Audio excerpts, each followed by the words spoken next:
Right. Kia ora everybody. Perhaps before we open up for questions, if I could share a few reflections on my visit to the Hawke's Bay today.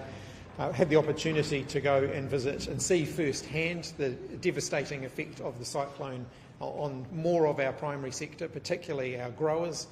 So I had the opportunity to visit some orchards, some other horticultural areas where the damage has been of a very significant scale. And while we can see the images of that on the TV news in the evenings, actually seeing it up front really brings home the reality of that. I've just had the opportunity to meet with many of the growers. I had the opportunity during the course of the day to speak with many of them, and I want to acknowledge just how tough they're doing it at the moment. For many of them, they put their heart and soul into their annual growing, and to have this happen when it happened, how it happened, and to see the effect that that's had on them. That's something that I think all New Zealanders should acknowledge. There's a lot of work to do ahead.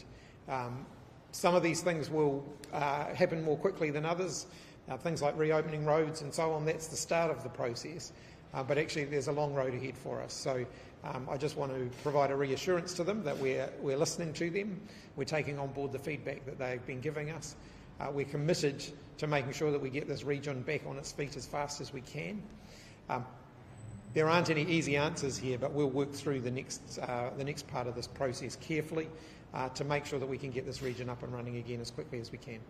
How concerned are you that the impacts of the cyclone, what the impacts will do to food prices? Look, to some extent that's going to depend on decisions that get made in the next little while about, exactly which of the crops can still be harvested, which are completely written off. Obviously, clearly there's quite a lot that's completely written off.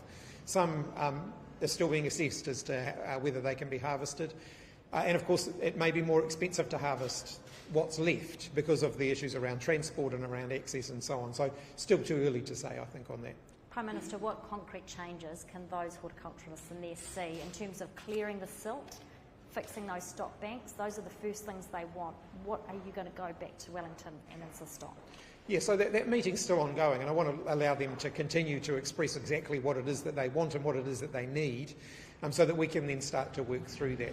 Clearly there's a balance here between getting the place cleaned up, but also the work that we need to do to try and prevent these sorts of things happening again in the future, so things like stock banks and so on. We need to take a good close look at that to make sure that they're not in a position where they clean up only to find the rain comes down and the whole thing happens all over again. That's a message that we heard from them pretty clearly in there as well. So I want to let that meeting run its course, and of course that ongoing discussion to continue, but we'll take that feedback on board and we'll work through that. Ratahi Cross said to you, I hope you've got a lot of money in the bank. I don't want to be Prime Minister right now, I hope you've got a lot of money. Is there more money for them? What are you offering? Look, we know that more government support is going to be required. We've got to work carefully through what that looks like, how we can do that equitably and fairly and transparently. So we'll work our way through that. Do you think that the rebuild will cost more than you first estimated? I think there was a figure of 13 billion or something. Is that what would you say that now? Look, I think those kind of big round figures at this point aren't particularly useful, particularly when we're in the stage where assessing the damage is still ongoing and the cost of the clean-up is still unknown. Exactly the best way to do the clean-up is still not yet clear. So I think we just need to work through that process. It'll cost as much as it costs, but at this point I think just throwing big numbers around isn't really going to mean a lot to most people. They want to know maybe what it's going to cost for them, and they'll have a bit more of an indication of that. There was a meeting last night of the East Valley community. I think Newshub Nation was there, and there was quite a bit of concern that came out, and people feeling they were neglected and that having to take things into their own hands, and we're hearing that from other communities as well. I know you've been asked this 100 times, but what do you think the solution is to get that message across to them that they are supported? Look, we are taking their feedback on board and we are listening to what it is that they are saying. My message to them is, when it comes to issues around safety, for example, we have got the Commissioner of Police putting extra resource into the region. I've had regular ongoing conversations with him. I had another conversation just this morning, again following up on some of the conversations that have happened in the last 24 hours. We hear the message, we hear the concern, but we also just hear the heightened level of anxiety at the moment because it's a really tough situation. And I think people who find themselves in this position have a right to feel nervous, they have a right to feel anxious, they have a right to feel angry because this is an unjust situation. And so I fully understand the level of emotion that's out there at the moment. I totally get that. It's justified, it's fair, and we will take that on board, and we'll certainly, we're listening to what people are saying. What's your immediate response to that, though? I mean, they're wanting the defence force there and they're wanting more boots on the ground as soon as possible. What's going to happen right now for them? Yeah, so we have got 145 extra police on the ground now. Stuart Nash, local MP, Minister of Police, will be meeting again with the police today, locally, just to make sure that they're getting all of the support that they need. On the Commission, Costa, a bit was made about some communication breakdowns this week around guns being held to road workers. We've had that meeting as we talked about, obviously the community concerned about safety. Are you losing any confidence in your police commissioner? Look, I've had a conversation with him this morning. He's expressed, disappointment that the police gave me the wrong information. And of course I was disappointed that they gave me the wrong information as well, although as I always do, I'll accept responsibility for my own comments, and I've made it clear that I regret passing on that information. It was incorrect. And I think the key point now is that we are taking on board the feedback that we've received from those communities. So just not to hammer on that, but Commissioner Costa, you happy with what you said? Yes, but clearly the situation was far from ideal. Where did it fall over? At what point? Because the police commander says she passed the information on about what was happening. Yeah, so the Commissioner is looking at that. I haven't got a clear explanation at this point as to exactly where internally the police communications broke down, but it was clearly internally within the police. Rob Campbell is still the chair of EPA. Do you have confidence in him and his role? I understand he's having conversations with the Minister for the Environment today, as he had conversations with the Minister of Health yesterday. Clearly there are processes that need to be followed in these sorts of circumstances, and as I said yesterday around the health situation, I need to allow the Minister to run through the appropriate process. Sure. Does the government have double standards here? Rob Campbell's not good enough for Te Whatu Ora, but he's good enough for EPA. As I said, there's a process in train here, and until that process is complete, I don't think it would be appropriate or fair for me to make a comment on that. There are processes of natural justice that come into play here, and we just need to continue to work through that process. Rob Campbell says he was removed in part because the government wants to play down co-governance. Is that the case? Let me be absolutely clear here. This is nothing to do with co-governance or the policy direction of health reform. This is to do with preserving and protecting something that I think that we should regard as very important, which is the political neutrality of our government institutions. Prime Minister, finally, you're quite adamant you don't need the Defence Force on the ground here any more than what they are in a policing role. Is that what you're telling the community here? The police still have the ability to bring in more police from around the rest of the country if they feel that that is needed. The growers, as you reviewed today, one of the concerns was you're in a sort of different situation to a lot of industries and a lot of their crops are uninsured because the insurance companies won't insure them for this kind of disaster. Did that surprise you? Look, it's not a sector that I've spent a huge amount of time working in. It's not something I've had ministerial responsibilities for. So that was one of the things that has been useful for me about the last couple of weeks, actually. I think getting on the ground, it's not just about, photographs for the TV news at night. It's actually also about hearing from people who have been affected by these events so that we can make sure that a government response is actually taking on board the real and lived experience of those on the ground. You've touched on it already, but I think there's 25 million for growers. Allocated. You think that will be going up for the next few weeks? As I've indicated, look, we know that more support is going to be required. We've made a start.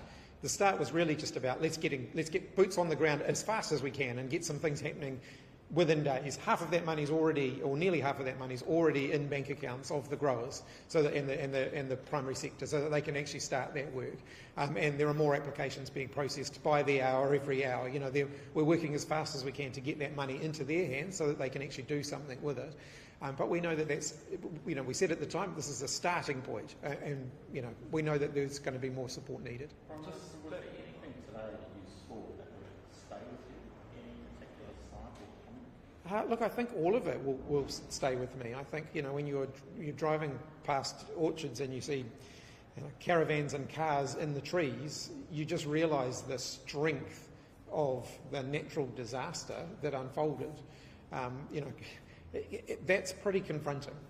And the depth of the silt in areas, seeing people, you know, clearing out their household contents at the side of the road because that's the only place that they can put it, it's pretty tough.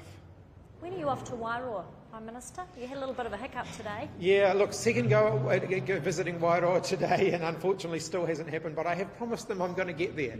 So look, I will, and I'll keep trying. We just haven't been able to literally land it just yet, but we'll keep trying. And that goes Just on that, I mean, do you have concerns for that related to the forces? Do you have concerns? I mean, you were meant to be on NH90, but it had to be cancelled for maintenance sort of work, and it was doing that again yesterday. Do you have concerns for the forces? Look, they've been working hard. You know, the Defence Force have been working round the clock. They've been putting in a lot of hours. They're getting support. All equipment, regardless of how well maintained it is, still needs to have maintenance when you're sweating it really hard and when you're working it really hard. So I think I have absolute confidence in our Defence Force. I think they've done an amazing job so far. I also want to acknowledge the private sector input here as well. At lunchtime today I got to go out to the aerodrome and visit some of the helicopter companies who have just been putting everything into this in terms of doing everything they can, dropping off groceries to people, picking people off roofs, doing all of the things that they have done in the last few weeks. It's not just being the government and the military, but actually there's been a heck of a lot of community involvement in what's happened so far as well, and I want to really acknowledge that. The goodwill that's been out there has been absolutely phenomenal. Will there be recompense for private people who are using their own planes, their own helicopters? Because many of them are running out of money. Yeah, look, I haven't had the chance to even look at that yet. There is, I think, some support available through NEMA, but we'll take that away and have a. It wasn't actually raised with me when I met with them, but we'll certainly keep looking at that. David Farber, who's the chair of the local of Newshub, he said yesterday that he's a little bit uncomfortable with the lotto draw and he would like a high-level discussion to be held about it. Do you still stand by your decision, and is that the right way to go given the gambling community? Yes, I do. This is a lotto draw that would be happening anyway. What we're doing is directing a greater share of the proceeds of that to a cause which I think all New Zealanders will get behind. We still have lotto draws. If people want to have a wider argument about whether we should have a lotto draw each week, they're welcome to do that. But in this case, we're directing the proceeds from one particular lotto draw into something which I think is absolutely worth it. In lieu of being able to get to Wairoa today, what's your message to those residents who may still be feeling pretty isolated and confined? Yeah, so we're doing everything we can to make sure the supply lines stay open for them. Roading access has been intermittent and telecommunications have been intermittent, but we're doing everything we can to try and keep that supply line open. They have absolutely not been forgotten about. The fact that I haven't been able to be down there on the ground doesn't mean I haven't been trying, and it doesn't mean that I am, I'm going to give up. I'm going to still try and get there to speak to them in person. But I want to acknowledge that it's been really tough for that community, particularly because of the size of the community and the fact that for the community of that size, it's one of the larger, completely isolated areas that we've had. They do have some roading access now, though, and I know the crews are working really hard to try and keep it. Yeah. I've just got Last one. a couple of other questions here. TikTok related. So, Five Eyes partner countries are banning government staff and having TikTok on state-issued phones. Are you looking into whether New Zealand should do this given the security risks? Look, I haven't got an announcement to make on that one today. Sorry. Yep. And now to Matatini. Yes. Matatini reached over 100,000 people at the event with people online and visiting. Will Matatini get further funding for the upcoming budget? I attended Te Matatini in the weekend. It was an amazing event, one I think all New Zealanders should be really, really proud of. I know that we need to work with them to make sure that they have a sustainable funding situation going forward. We're having conversations with them about that now. I don't want to preempt what that might look like, but clearly, do we want to see Te Matatini continue and to grow and to thrive? Yes, we do. Prime Minister, assessing your own performance, is there anything you look back and think you could have done differently or better? You mentioned apologising for some of the police actions. Is there anything else you wish you could have done better? Look, undoubtedly when you're confronted with an emergency situation, not everything's going to be 100% right all of the time. And that goes for everybody involved in the response. You know, people will be working with imperfect information. Let's recognise that the teams on the ground here had pretty patchy communications often in that first period of time, and so just relaying information was challenging at the beginning.